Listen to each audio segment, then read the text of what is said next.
UN security council को लेकर काफी सारे न्यूज आर्टिकल्स पब्लिश होते हैं क्योंकि सभी मीडिया हाउसेस को पता होता है कि इस टॉपिक के ऊपर काफी सारी एंगेजमेंट मिलती है। लेकिन जब हम बात करते हैं किसी कंक्रीट स्टेप की तो हमेशा की तरह न्यूज के अंदर कुछ भी मीनिंगफुल नहीं होता है। पर्सनली अब मैं भी ऐसा फील करने लगा हूं कि यूएन सिक्योरिटी काउंसिल में परमानेंट मेंबरशिप के ऊपर जो न्यूज आती है उसको ना कवर किया जाए। जब भी कोई मीनिंगफुल न्यूज होगी हम तभी आज के बाद इस टॉपिक को कवर करेंगे। इस बार जो यूएन जनरल असेंबली का सेशन हुआ है उसमें सभी देशों के रिप्रेजेंटेटिव्स ने अपना संबोधन और स्पीच कंप्लीट कर दी है, जिसमें सभी देशों ने अपना अपना पक्ष रखा। इसी को लेकर न्यूज निकल कर आ रही है कि यूएन जनरल असेंबली के मंच से टोटल 9 देशों के लीडर्स ने यूएन सिक्योरिटी काउंसिल में भारत को परमानेंट मेंबर बनाने की मांग की है।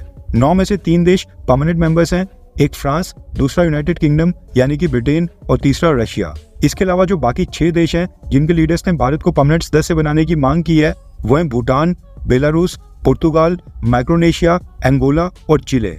ये वो 6 देश हैं जिनके प्रधानमंत्री और प्रेसिडेंट्स ने मंच से भारत का नाम लेकर समर्थन किया है। अमेरिका की तरफ से यूएन जनरल असेंबली के मंच के ऊपर तो भारत का नाम नहीं लिया गया, लेकिन समिट ऑफ द फ्यूचर में अमेरिका ने भारत को परमानेंट मेंबर बनाने की मांग की थी। नो डाउट कि जितने ज्यादा लीडर्स ओपनली भारत को सपोर्ट करेंगे हमारे लिए उतना ही अच्छा होगा। लेकिन सवाल यहाँ पर यह खड़ा होता है कि बस मांग उठाने से क्या होगा। भारत के नाम के ऊपर तो पहले ही चाइना का वीटो तैयार है, लेकिन अब न्यूज निकल कर आ रही है कि रशिया ने जर्मनी और जापान के नाम को भी ब्लॉक करने का फैसला कर लिया है। आपकी जानकारी के लिए बता दूं कि भारत ने G4 ग्रुप बनाया है जिसमें भारत मांग करता है कि जापान और जर्मनी को भी परमानेंट मेंबर बनाया जाए, लेकिन रशिया G4 के अगेंस्ट खड़ा हो गया है।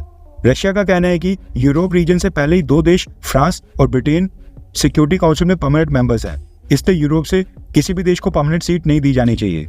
इसके साथ ही जापान के ऊपर रशिया की आपत्ति है।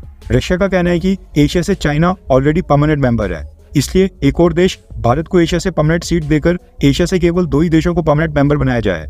ऐसे में अगर जापान को भी अगर परमानेंट मेंबर बनाया जाता है तो फिर एशिया से 3 देश हो जाएंगे और ये ओवर रिप्रेजेंटेशन हो जाएगी। ये तो खैर वैसे बहाना है क्योंकि रशिया को भी पता है कि जापान एक प्रो अमेरिका देश है। अगर जापान को सिक्योरिटी काउंसिल में परमानेंट सीट दी गई तो फिर अमेरिका का ग्रुप और भी बड़ा और पावरफुल हो जाएगा और सामने रशिया और चाइना फिर से अकेले रह जाएंगे।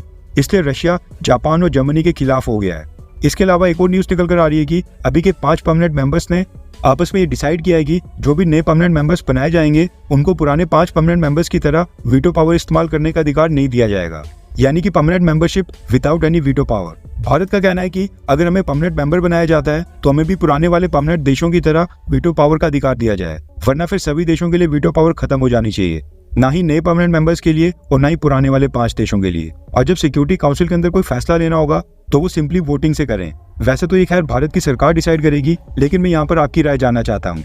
अगर इन केस चाइना भारत को परमानेंट मेंबर की सीट देने के लिए सपोर्ट कर ले, बस कंडीशन ये रखे कि भारत को वीटो का इस्तेमाल करने का अधिकार नहीं मिले, तो क्या फिर उस केस में भारत को सिक्योरिटी काउंसिल की परमानेंट सीट एक्सेप्ट करनी चाहिए, हाँ या फिर ना?